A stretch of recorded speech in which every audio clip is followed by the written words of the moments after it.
As the sun began to rise on the morning of the 4th of July, 1944, USS Slater DE-766 and her crew were berthed port side to Pier 7 at the Boston Navy Yard. All utilities were being taken from shore as yard workers were aboard making modifications to the ship. The crew were mustered at 0800 and 3 sailors were absent.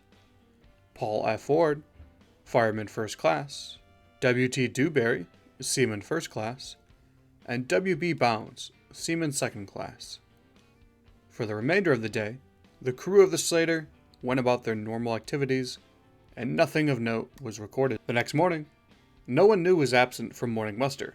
J.F. Scarborough, Jr., Chief Yeoman, was added to the sick list for sore throat. And that afternoon, Lieutenant J.G. L.P. Healy went ashore for 4 days of leave. A.C. Elkins, Boatswain's Mate Second Class, escorted R.D. Pebbles, Seaman Second Class, and Charles F. Copeland, Jr., Seaman Second Class, off the ship to the Fargo Detention Barracks to await undesirable discharge for being AWOL in breaking arrest. J.W. Warren, Jr., Gunner's Mate Second Class, returned to the ship with his men from the Anti-Aircraft Training Center at Price's Neck in Rhode Island. H.R. Perigord, Seaman Second Class, returned the ship from Liberty 2 days, 11 hours, and 37 minutes late. With muster on the 6th, Ford and Bounds remained absent. At 1740, Pebbles and Copeland were returned to the ship from the detention barracks to await an inaptitude discharge. Later that evening, a large contingent of crew returned from their leave. On the 7th, J. A. Roman, Fireman First Class, and O. E. Jones, Seaman First Class, were reported as absent at the morning muster. Roman was supposed to return from leave at 2400. He showed up at 1052. A small fire was detected at 1330, starboard side amidships, and extinguished with a single CO2 fire extinguisher.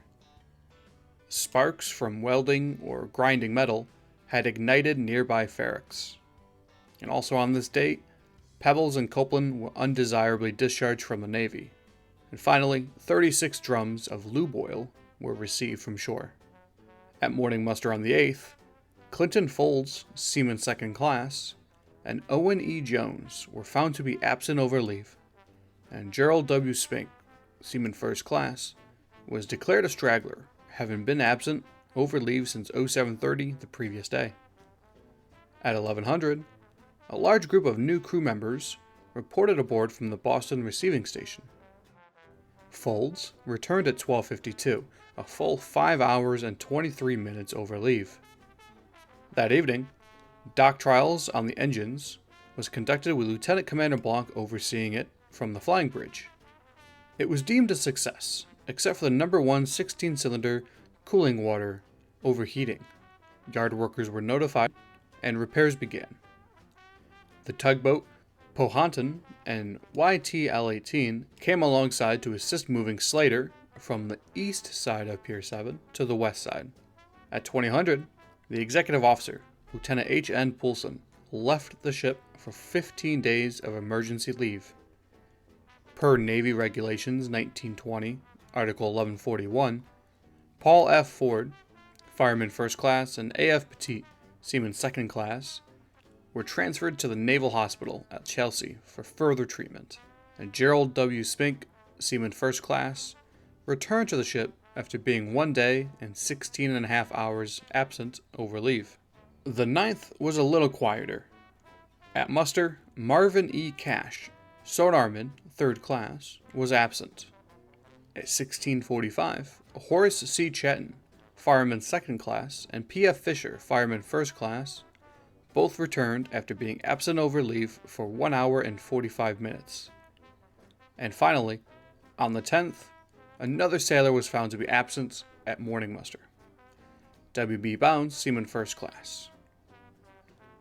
Ammunition and stores were taken aboard this morning.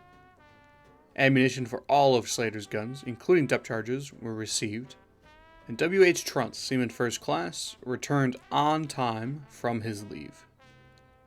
That night, 44,000 gallons of fuel was received, and Lieutenant C.P. Wagner, the gunnery officer, inspected all the magazine sprinkling systems and found just one to be inoperative. This was reported to the yard workers and repaired. And there we have another week in the books.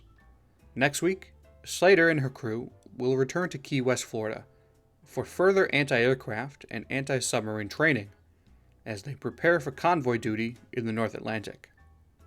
And don't forget to check that you are subscribed to our channel so you never miss out on any of our videos.